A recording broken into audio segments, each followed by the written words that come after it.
pouvoir ensuite l'utiliser dans vos projets, que ce soit, vous voyez, tout type de projet, des projets long cours, des projets plutôt ponctuels et voilà, des projets qui pourront être archivés ensuite. Je vais vous expliquer quelles sont les bonnes pratiques aussi associées à l'application. Alors, Tableau, donc, vous voyez, Tableau, c'est comme n'importe quelle application sur Jamspot, elle est accessible de plusieurs manières, soit sur votre flux d'activité, enfin, sur n'importe quelle page de la plateforme directement dans le menu. Vous pouvez aussi, bien sûr, la rechercher, si elle n'est pas affichée dans votre menu d'application. Et dernière façon, on va dans les applications, je vois toutes mes applications, et dans toutes mes applications, j'ai Tableau, c'est classé par ordre alphabétique, donc c'est plutôt en bas. Voilà, il est ici. Donc Tableau, c'est quoi? Tableau, ce sont donc des tableaux de tâches qui sont d'inspiration agile ou Kanban. Alors, le Kanban, c'est la méthode qu'avait mis en place Toyota juste après la guerre pour pouvoir faire de la production sans rupture de stock. Alors, pourquoi on parle de voitures, de Toyota, de stock? C'est que l'idée principale du Kanban, de Tableau, des méthodes agiles, c'est de ne pas trop charger la production pour pouvoir toujours avoir quelque chose de fluide, un flux qui peut s'écouler. Donc, à l'époque, Toyota, ils avaient des problèmes de matières premières, donc ils ont mis en place ce système pour en fait pouvoir gérer leurs matières premières. C'est-à-dire que, vous voyez, on a des colonnes. À chaque étape, on va voir combien de tâches on a dans chaque colonne et on va pouvoir voir où on trouve des points de contention. Vous voyez, par exemple, en général, une colonne en cours, elle est assez remplie.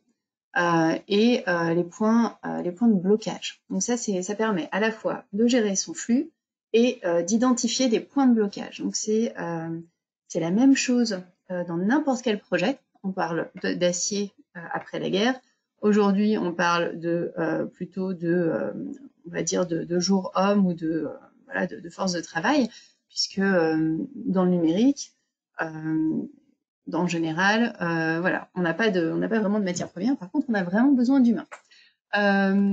Autre chose, c'est que les points de blocage, vous allez pouvoir identifier si d'une étape à l'autre, ça ne se passe pas, le flux ne s'écoule pas, vous identifiez un problème potentiel, quelque chose qui empêche toute la file d'avancer.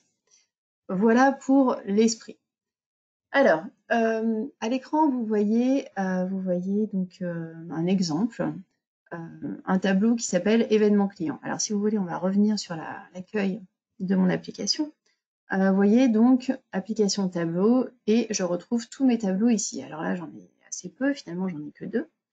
Je clique sur mon tableau, je rentre dans le tableau et si je veux naviguer ensuite, vous voyez, ici je vais pouvoir naviguer avec mon menu déroulant. Voilà. Donc on passe assez facilement d'un tableau à l'autre.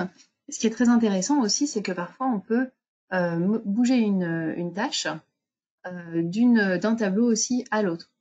Donc ça va permettre d'avoir, quand on est dans un environnement un peu complexe, donc quand on a plusieurs projets côte à côte, de faire des passerelles de l'un à l'autre. Donc qu'est-ce qu'on trouve dans un tableau? On trouve donc un titre, éventuellement une description. Donc si on va ici, on va pouvoir ajouter une description. Je ne l'avais pas fait, donc je le fais. Comme ça, vous voyez en direct comment ça se passe. Voilà. Ensuite, on a des colonnes. Alors, je vous ai parlé de Toyota tout à l'heure. Donc, Toyota, le principe des colonnes, c'était plutôt ce qu'on appelle un workflow temporel. Donc, workflow temporel, donc des étapes qui vont se dérouler dans le temps et qui permettent d'avancer sur un projet et plutôt en mode typologie, c'est-à-dire qu'on a les tâches à faire en cours, en retard, donc colonne en retard c'est assez courant, et réalisé. Quand on est en développement informatique, on a aussi la notion de fini, donc on va dire une tâche est réalisée et la tâche est vérifiée, resetée, donc ça va être une colonne supplémentaire. Donc tout ça c'est du workflow temporel. Donc on a sur Tableau aussi la possibilité d'ajouter, vous voyez, des colonnes plutôt thématiques. Marketing, organisation, contenu. Et de mixer les deux, c'est-à-dire qu'on va pouvoir trier avec mes colonnes, je vais pouvoir trier avec mes colonnes et aussi ajouter des étapes, différentes étapes dans la réalisation de mon projet. Donc ça, c'est pour la structure générale. Ça, c'est vous qui la définissez au démarrage de votre tableau. Ensuite, on a bien sûr des cartes ou des tâches à l'intérieur de chaque colonne. Donc une carte, on va la créer ici en bas, je vous montrerai tout à l'heure. Et puis une carte, c'est un contenu riche, c'est-à-dire que j'ai un titre, j'ai une description, et puis une date limite. Alors je crois que quelqu'un a remis son micro, et ça fait un peu comme si on était dans un aquarium. Alors je ne vois pas forcément qui a mis son micro, un petit instant. Je vais couper le micro. Non, je ne peux pas sur cette... Alors je suis désolée, je suis... Ah, Carole? Oui. C'est vous qui avez mis en route votre micro. Est-ce que vous pourriez le couper, s'il vous plaît? Ah ben, parce que vous m'entendez. Merci beaucoup. Voilà, je ne sais pas encore couper les micros sur cette version de GoToMeeting. Ça va venir. Faut apprendre. Alors, du coup, ce que je disais, c'est que donc une carte, c'est un contenu riche. Donc un titre, vous voyez en aperçu, un contenu, une description, une couleur. Ici, on va voir aussi de quoi il s'agit, une deadline, et puis des utilisateurs qui en sont associés, à qui on a vraisemblablement attribué la tâche. Alors, tout dépend des règles internes. En général, une tâche, on l'attribue à quelqu'un, donc on associe ces utilisateurs ici. Si je clique sur ma tâche, je vais avoir quelque chose un peu plus développé. Je peux ajouter des commentaires, je peux ajouter des pièces jointes. Vous voyez, je peux vraiment en faire un objet très riche. Alors, mes tâches, bien sûr, je vais pouvoir les bouger d'une colonne à l'autre. Par exemple, je passe ici ma campagne de mailing, je la passe de marketing, donc juste le stock de tâches à faire à en cours. Donc ça y est, c'est démarré. Et puis la nouvelle carte 2, je vais la passer en réalisé. Alors je peux choisir de la mettre en haut ou en bas, c'est une vision commune. Ça c'est très important. Il faut en fait l'idée de tableau, c'est que tout le monde voit la même chose au même moment. Donc ça veut dire que si je hiérarchise une carte d'une certaine manière, tout le monde verra l'ordre que j'ai donné. Après, bien sûr, d'autres peuvent changer l'ordre. Et donc, ça, c'est aussi ça, c'est de l'organisation de projet, savoir qui remonte les cartes. Alors, donc voilà, donc pour l'histoire. Donc ici, là, j'ai projeté un événement client parce que on peut tout à fait avoir un projet plutôt de type organisationnel, événementiel. Donc, j'ai plusieurs catégories, donc marketing, organisation et contenu. Donc, vous voyez, là, j'ai une campagne mailing encore à réaliser. Et puis, j'ai pas encore loué le rétroprojecteur, mais c'est attribué à Valérie. Et puis, dans le contenu, bah, j'ai encore une nouvelle tâche à faire. Ensuite, là, je vois tout ce qui est en cours. Donc, on a des tas diverses tâches qui sont attribuées à diverses personnes. Et ensuite, j'ai des choses qui sont réalisées. Et je peux voir quoi en plus? Je peux voir, par exemple, quelles sont toutes les tâches de Mathieu. Donc là, je vais filtrer, je clique sur Mathieu et je vois toutes les tâches de Mathieu. Soit je les vois en surbrillance, soit je peux aussi, en cliquant sur le petit œil, ne voir que ces tâches à lui. Je vois qu'il en a fait une et je vois qu'il y en a encore 2 en cours. Autre manière de filtrer, je peux aussi regarder tout ce qui concerne l'interne. Donc en vert, c'est interne et en jaune, c'est externe. Ça, on peut le définir, je vous montrerai comment tout à l'heure. Donc je clique sur le vert, je vois tout ce qui est en interne, et si je veux voir derrière toutes les autres cartes, je clique sur l'œil, et donc là je vois juste en grisé ma carte qui concerne l'externe. Et bien sûr, je peux mixer, c'est-à-dire voir les cartes qui sont en interne et qui sont attribuées à Mathieu. Voilà, alors là je mixe, c'est-à-dire que je vois et les cartes internes et les cartes de Mathieu. Mais si je le souhaite, donc voilà, on a un mot un peu, moi que je trouve un peu violent, qui est intriqué, dissocier les filtres, donc intriqué. Donc ça veut dire que on va dire le et au lieu du ou. Et donc, comme on est en « et », je ne vois que les cartes internes qui appartiennent à Mathieu. Voilà. Donc, vous voyez, toutes ces options de visualisation, c'est vraiment important, c'est vraiment la dimension première de Tableau, c'est d'avoir quelque chose du management visuel, que ce soit grâce aux couleurs et grâce aux différentes vues. Parce que parfois, quand on a voilà, on va dire toutes les colonnes remplies, on a un peu de mal à voir les choses. Donc, ce qui est important, c'est de pouvoir filtrer tout ça. Après, au niveau des bonnes pratiques, moi, je vous conseille de ne pas avoir plus de, voyez, de ce que peut contenir votre colonne en termes de nombre de tâches. Par exemple, oui, 5-6 tâches en cours, c'est le maximum. Si on a plus, ça commence à devenir plus difficile à lire et peut-être que ça signifie que vous avez trop de tâches dans une colonne. Il y a encore une fois un point de blocage et qu'il faut voir pour peut-être lancer moins de choses pour avoir quelque chose de plus fluide. Encore une fois, l'idée, c'est de gérer son flux. Si une petite option de visualisation supplémentaire, c'est qu'on peut se mettre en plein écran et du coup, on ne voit plus le reste de la plateforme, on n'est plus que sur l'application. Voilà.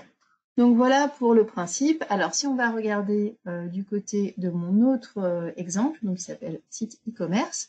Donc un site web, c'est quoi? C'est un projet déjà pour le lancer, donc un projet qui a une deadline précise, et ensuite c'est une évolution permanente. Donc là, pour mon site e-commerce, il est déjà lancé, par contre j'ai tout le temps des idées d'évolution. Vous voyez, ça c'est mon stock d'idées d'évolution. Donc je les ajoute là. Là, je peux avoir beaucoup de choses. Par contre, il faut bien les qualifier pour ensuite les mettre dans la partie de la planification. Donc là, j'ai 3 tâches planifiées. Et puis, comme je fais une réunion par semaine, et ben dans mon prévisionnel de la semaine, j'ai mis une tâche et que j'ai attribuée à Augustus. Il y en a déjà 2 qui sont en cours de réalisation, dont en plus une autre pour Augustus, donc on va le laisser tranquille. Et puis là, je vois tout ce qui a été réalisé. Donc on a 3 tâches.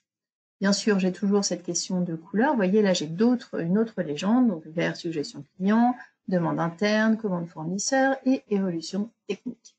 Donc, j'ai un environnement un petit peu plus complexe que sur mon événement client. Mais encore une fois, on voit que on peut avoir des visions filtrées, tout ce qui est commande, par exemple. Voilà. En plus, j'ai quelque chose de très régulier sur la commande. J'ai une tâche par colonne. C'est plutôt pas mal. C'est bien réparti. Par contre, j'ai pas trop de stock, donc à voir.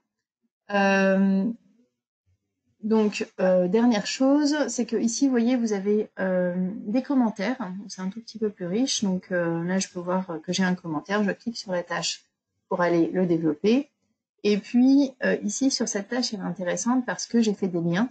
Donc des liens, vous savez, sur Jamspot, on peut faire des liens avec qui s'appellent des mentions en fait, avec le point d'exclamation pour des contenus et le arrobas pour mentionner les utilisateurs. Donc ça, on peut le mettre dans les tâches, et ça veut dire qu'on va créer des liens entre les objets. C'est-à-dire que dans mon idée d'évolution, bah, je fais référence à un article ici, et puis aussi à un groupe. Pictus interne, c'est un groupe. Ce qui permet à celui à qui est attribué la tâche, si c'est pas lui qui l'a créé, donc non, Archibald cette fois-ci, de bien comprendre le contexte. Donc voilà pour la présentation globale. Alors maintenant, je vous propose d'aller créer un tableau et de voir toutes les options qu'on peut paramétrer quand on crée un tableau. Alors pour ça, je vais retourner sur mon application. Et je vais juste cliquer sur « Ajouter un tableau ». Alors, quand on crée un tableau, on a 3 paramètres. Donc, on a un titre, donc le nom du tableau, nouveau tableau. On a une couleur, vous voyez, les couleurs, ça permet de différencier les tableaux les uns par rapport aux autres. On a des couleurs de base et puis au bout d'un moment, on a besoin d'avoir une palette un peu plus large. Donc, on va mettre un tableau bien vif. Et puis alors on a le publier pour. Donc vous êtes sûrement des utilisateurs de Jamspot. Donc, vous savez que quand on publie un article, on le publie pour une audience qui est en général un groupe et parfois des utilisateurs distincts. Le tableau, c'est la même chose. Un tableau, on peut le créer bien sûr pour soi seulement. Donc là, on va plutôt s'en servir comme d'un module de gestion personnelle, mais c'est pas vraiment l'objet de la formation aujourd'hui. Là, l'idée, c'est plutôt de travailler en équipe avec Tableau. Donc, on va plutôt le publier pour un groupe, notre tableau. Là, je vais choisir le groupe pour lequel j'ai publié tous les tableaux, comme ça vous pouvez après les voir dans le groupe. Donc, Pictus interne, et donc j'enregistre. Donc, ça veut dire que maintenant, tous ceux qui sont dans le groupe Pictus interne voient mon nouveau tableau. Donc, je clique dessus pour aller le paramétrer. Vous voyez, la création, elle est très simple. Alors, le paramétrage. Ensuite, alors ça, tout dépend, encore une fois, de la manière dont vous fonctionnez. Soit vous êtes uniquement en workflow temporel, donc en cours, enfin à faire en cours, en retard et fait, ou alors vous ajoutez des thématiques parce que vous avez différents types de tâches et que vous souhaitez vraiment les différencier visuellement. Vous pouvez le faire aussi avec les couleurs, avec les légendes, mais la colonne elle, donne une structure en fait supplémentaire. Vous voyez, par le visuel, on va structurer différemment. Une colonne, c'est vraiment quelque chose qui délimite fortement un élément. Donc là, ce serait une thématique. Si on ajoute une couleur, c'est pas la première chose que les utilisateurs vont voir. C'est moins évident. Ça permet de filtrer plutôt que de voir tout de suite les choses. Donc c'est dans un deuxième temps. Donc encore une fois, tout dépend de la manière dont vous fonctionnez. Il n'y a pas vraiment de bonnes pratiques, tout dépend du projet, de l'équipe, etc. Donc là, on va juste rester sur une temporalité, des étapes. Donc à faire en cours, on va ajouter une petite colonne en retard, ça fait toujours plaisir, parce que de toute façon, toujours des choses en retard. Et puis, on ajoute bien sûr le terminé, parce que bien sûr, on termine des choses également. Alors voilà, donc j'ai mes 4 colonnes, donc je peux commencer à créer mes tâches. Vous voyez, c'était assez rapide, une fois qu'on a bien défini sa structure. Donc j'ajoute une carte, donc tâche 1, voilà. Donc là, je peux juste cliquer sur Entrée, et j'ai créé ma tâche. Vous voyez, ma tâche, elle a par défaut la couleur, la légende, enfin la couleur la première couleur qui est à gauche. Donc ça, on peut le modifier, ces couleurs. Donc, pour le modifier, on va aller cette fois-ci dans les paramètres de l'application, donc la roue dentée. Sur Jamspot, quand vous devez modifier un contenu et que vous avez les droits de le faire, il y a toujours une roue dentée, que ce soit sur un groupe, un article, vous voyez, même sur les colonnes, on la voit. Donc, il faut bien la repérer. Donc là, je vais aller juste modifier les couleurs. Donc, vous voyez, là, j'ai pas de légende, donc je peux ajouter des légendes. Voilà, type 1, par exemple pour le vert, type 2, et puis type. Alors, orange sur orange, c'est pas terrible. Donc, on va plutôt prendre du violet. Voilà. Alors, du coup, des couleurs qui m'intéressent pas, je vais cliquer sur la petite poubelle à droite et ça les enlève. Et puis, je peux aussi décider que le type 1, c'est pas forcément le premier, c'est pas forcément ce que je vais créer le plus facilement, le plus souvent. Donc, ce sera pas ma couleur par défaut. Donc, je vais dire que c'est type 3 par défaut. Voilà. Et c'est tout. Et j'enregistre. Voilà. Et vous voyez, ça a changé. Du coup, je crée une deuxième tâche et normalement, ça va la créer en violet. Voilà. Alors, là, j'ai créé mes tâches, je clique et je vais pouvoir aller, en cliquant sur le titre, changer le contenu, une description, voir, vous savez, mon fameux point d'exclamation, pour ajouter un lien vers un autre contenu, voire mentionner un utilisateur. Voilà. J'ai un Archibald. Voilà, je vais mentionner Archibald. Je peux ajouter une pièce jointe. Et puis, bien sûr, là, j'enregistre quand j'ai terminé. Je peux commenter. Voilà. Voilà, vraiment là, ça se passe comme sur un contenu classique, un article de Jamspot. Vous voyez là, ça y est, c'est enrichi en direct. Donc c'est important aussi, c'est le temps réel. Ça veut dire que quand on fait une réunion à plusieurs, on n'est pas obligé de partager son écran comme ce que je fais aujourd'hui, mais on pourrait juste suivre sur le même tableau avec juste de l'audio. Donc quand vous êtes en connexion limitée, ça peut être aussi très utile. Alors, d'autres choses qu'on peut faire pour paramétrer cette tâche, c'est de cliquer encore une fois sur la roue dentée. Alors celle-ci, c'est celle de la colonne, attention, et en dessous, c'est bien celle de la tâche, de la carte. Et vous voyez, là, j'ai des options, j'ai différentes options. Donc là, je peux changer la couleur. Là, je peux la mettre en jaune si je le souhaite. Dans les autres options, j'ai le fait d'attribuer la tâche à quelqu'un. Donc, on va insister lourdement pour l'attribuer à Archibald. Voilà. Donc là, j'ai tout de suite ma petite icône utilisateur qui apparaît.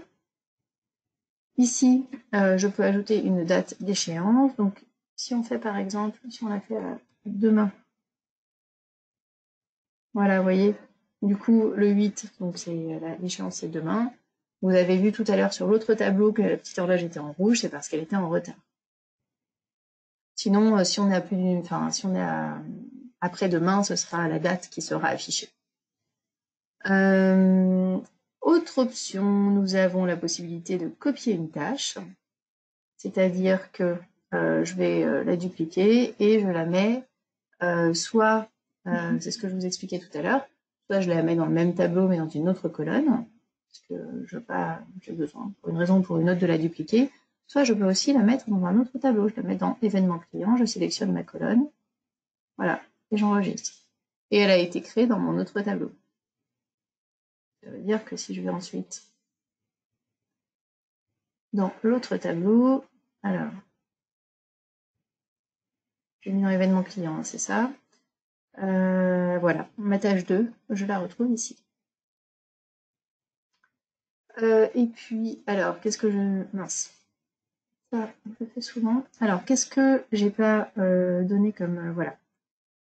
Donc, on peut déplacer la tâche, encore une fois. Donc, c'est la même. Alors, du coup, tout à l'heure, j'ai dupliqué. Ça veut dire que je veux garder ma tâche dans mon tableau ou dans ma colonne et en créer une nouvelle qui soit identique ou que je modifie un peu. Là, je peux carrément cette même tâche, la prendre et la mettre ailleurs. Et puis, dernière possibilité, c'est d'archiver la tâche. Voilà, donc elle disparaît et on va la retrouver ici dans les tâches archivées. Vous voyez? Donc là, j'ai ma boîte d'archives et j'ai la tâche. Et je peux la restaurer, je peux la remettre si je me suis trompée, si j'ai été un peu rapidement. Voilà, donc la tâche, c'est vraiment un contenu qui peut être enrichi, qui peut être vraiment central et qui peut surtout bouger. C'est-à-dire que ce qui est important aussi, c'est que la tâche, elle n'est pas fixe. Elle a vocation à changer de colonne, à être archivée, à changer de tableau. Donc c'est vraiment très très vivant comme objet. Donc voilà pour les grands principes. Alors après, pour aller vite, on peut créer une troisième tâche. Et puis là, je sais à qui je vais l'attribuer tout de suite. Donc ça, hop, on l'attribue toujours à la même personne. Et puis donc @archibald et c'est bon. Et autre possibilité, c'est d'ajouter 2 dièses et ensuite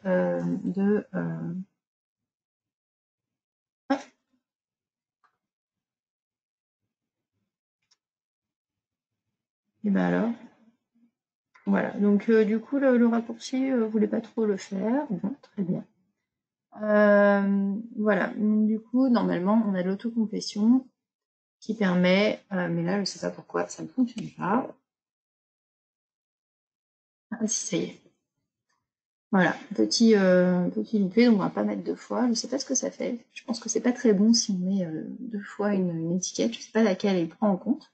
Mais bon, vous voyez, en tout cas, donc double dièse avec l'intitulé de la légende, ou alors vous cliquez sur le arrobase et là vous avez soit les personnes à mentionner, soit que vous pouvez rechercher, quand il y en a trop on ne les montre pas, soit les différentes étiquettes. Voilà. Et toujours pour la créer, on clique sur Entrée et la tâche est créée. Voilà, ensuite mes tâches, je vais pouvoir les bouger. Voilà, et pourquoi je vous montre ça? Je pense que c'est assez évident pour vous. Simplement, c'est que quand je retourne dans mon menu ici, donc pas sur les archivés, mais justement sur les activités, vous voyez, là, j'ai un flux d'activités un peu semblable à celui que vous voyez sur le wall, mais en fait qui est surtout là, pas vraiment pour envoyer vers des contenus, comme ça pourrait être le cas sur le wall, mais vraiment pour montrer ce qui a été fait. C'est-à-dire que si j'arrive en cours de réunion, si j'ai pas participé à la réunion, je peux toujours aller voir l'historique de tout ce qui a été bougé. Voilà, donc ça c'est important d'avoir ce flux d'activité parce que ça donne un historique. Et d'ailleurs, en termes d'historique, si je veux ensuite, moi, parce que j'ai conduit la réunion, pousser un compte rendu avec cet historique, vous voyez, là je clique sur compte rendu, bouton plus, et je vais donner mon compte rendu. Alors à partir du 7, oui, c'est aujourd'hui et j'ai créé le tableau aujourd'hui, mais je peux dire quelles tâches vont apparaître ou pas dans mon compte rendu. Vous voyez? Et si j'avais un historique derrière avec d'autres tâches qui ont été faites auparavant, mais qui sont pas prises dans la date du 7, je peux les ajouter. Voilà, donc vraiment c'est une vision très fonctionnelle, très opérationnelle de ce qui s'est passé sur le tableau, soit au cours de la réunion, soit même au cours de la semaine. Imaginons que vous ne fassiez pas forcément un point de synthèse toutes les semaines, mais que chacun aille bouger les tâches. Il y a toujours cette possibilité d'aller regarder tout ce qui a été fait entre deux dates, à partir d'une date et jusqu'à aujourd'hui, afin de pouvoir faire un compte rendu, de pouvoir avoir une vraie vision du travail en cours. Donc là, je valide. Et du coup, donc mon compte rendu, il va être publié pour le groupe, mais surtout il va être poussé par mail. Ce qui est très intéressant si vous avez des parties prenantes qui ne sont pas spécialement sur la plateforme, du type directeur, qui veulent être au courant, mais qui ne veulent pas forcément aller regarder directement sur se connecter, etc. Donc là, le groupe, sujet du mail, vous pouvez le modifier bien sûr, le titre du compte rendu également, et là une description. Donc la description, en fait, c'est un texte qu'on va ajouter au-dessus des tâches. Vous voyez, là on montre les tâches qui ont été déplacées, et puis surtout la légende, parce que voilà, on n'est pas comme ça, on a tout est concentré dans l'article. On n'est pas obligé d'aller chercher ça encore une fois sur le tableau. Donc là, c'est vraiment un contenu qui n'est pas, on va dire, qui n'est pas collaboratif, puisqu'on ne va pas demander aux utilisateurs de réagir dessus, on pousse simplement de l'information. C'est vraiment de l'information descendante. Voilà, alors j'ai fait le tour des fonctionnalités. Je vous ai montré la plupart des voilà, tout ce qu'on peut faire avec Tableau. Alors, deux petites choses. Donc ici, vous avez un minuteur. Alors là, c'est plus vraiment Kanban, mais c'est plutôt les méthodes agiles. Dans les méthodes agiles, on a plutôt tendance à penser qu'on doit faire des réunions, qu'on doit bien les structurer, qu'on doit même les rendre régulières, mais par contre, il ne faut pas qu'elles durent trop longtemps. Et une des règles dans les réunions, notamment les réunions quotidiennes, c'est de ne pas digresser. C'est-à-dire que si on parle d'un sujet, on doit parler uniquement de ce sujet et on ne va pas parler d'autres choses, de partir dans d'autres. Voilà, on va pas tirer le fil. Au contraire, on reste très concentré sur son sujet.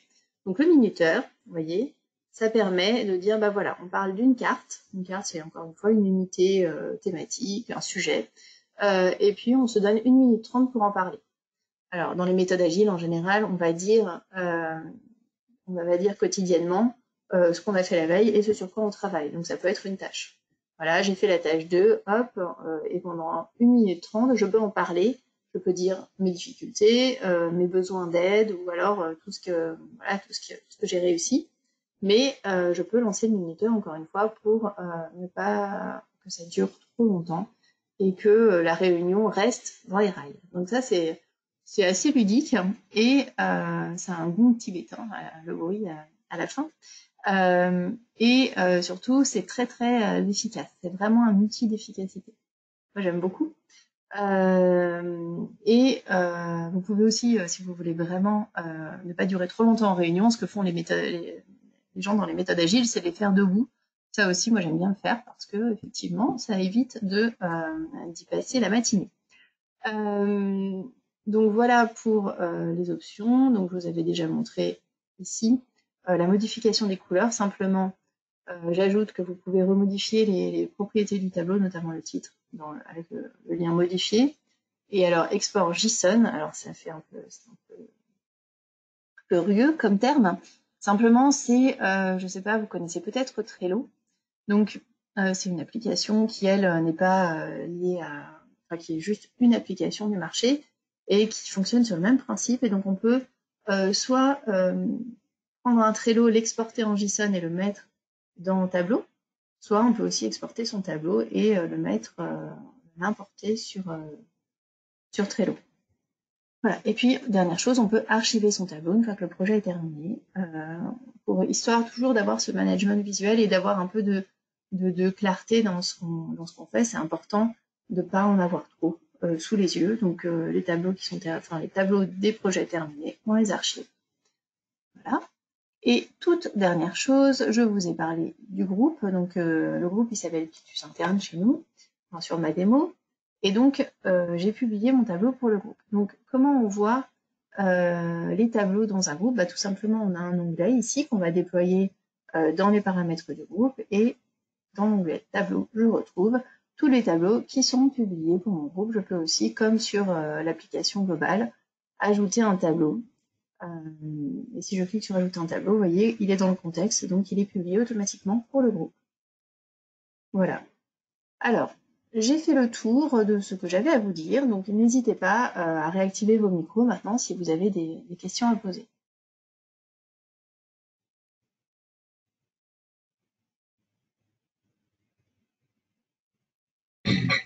Oui, bonjour. Oui, bonjour.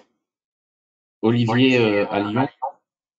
Je voudrais savoir s'il est possible d'inviter des personnes en externe de la structure, APEC, pour pouvoir intervenir dans le projet. Alors ça, oui, donc vous êtes donc sur la plateforme APEC.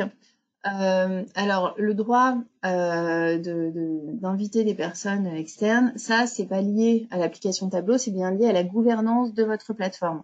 Donc sur Clémentine, donc qui est le nom de votre plateforme, ça je ne connais pas ce paramètre. Je ne sais pas si ça a été, si c'est autorisé ou pas. Donc ça, il faudrait vous rapprocher de l'administratrice pour voir si c'est possible. Mais fonctionnellement, il n'y a pas de problème si la gouvernance le permet. Et l'application Tableau, elle est de toute façon systématiquement hébergée sur la plateforme Clémentine. Oui, tout à fait, elle est installée sur Clémentine. On ne la retrouve pas sur une appli web qu'on pourrait partager plus facilement avec l'externe. Non. Okay. Non. Ça, il faut un compte sur Clémentine pour y accéder. Encore une fois, ça, il faut vous rapprocher de votre administrateur. Ok, merci. Je vous en prie. D'autres questions?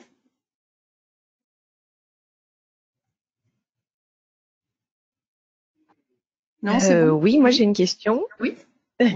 Alors, je m'appelle Sarah, je suis donc à Épinal dans les Vosges. Vous êtes aussi plateforme APEC? Moi, c'est la plateforme Liam. Ah, vous êtes sur Liam, d'accord. Ok. Oui, voilà. Du coup, on découvre un petit peu. Je voulais juste savoir, du coup, là, en fait, les tableaux, ça va quand même être plus vraiment pour les personnes, enfin pour les managers, en fait, plus que pour les techniciens de production. Alors, ça dépend comment vous fonctionnez. Enfin, je ne sais pas pourquoi ce serait plus pour les managers que pour les techniciens. Non, mais parce que c'est vrai que, par exemple, nous, en tant que quand on fait de la production, à part là, enfin, je trouve effectivement ça très utile les tableaux, mais c'est vrai que je pense que ce sera plus pour, à la rigueur de l'organisation personnelle, mais sinon je suppose que c'est plus les personnes, en tout cas, on va dire N+1, à qui ça pourra servir pour une organisation dans le travail.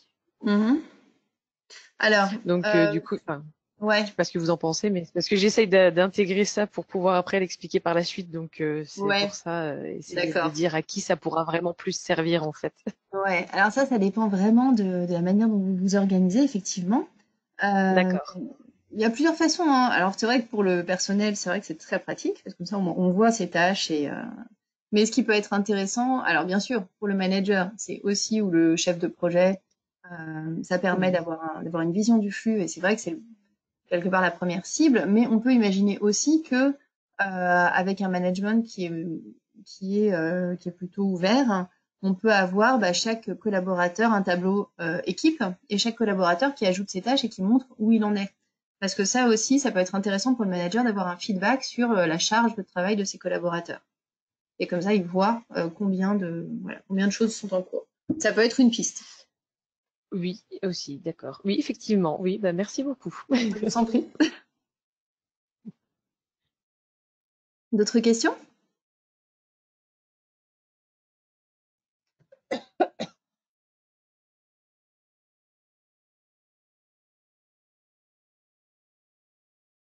Bon, bah écoutez, s'il n'y a pas d'autres questions, je vais vous laisser regarder tout ça. Peut-être commencer effectivement par un tableau personnel, juste pour un peu tester les fonctionnalités. Et puis, voilà, n'hésitez pas à nous faire vos retours une fois que vous aurez l'expérience de tableau, si vous avez des difficultés, si vous avez des remarques, des bonnes pratiques, des belles histoires à nous raconter. Voilà, nous sommes toujours accessibles via écosystème. Donc n'hésitez pas à nous raconter tout ça.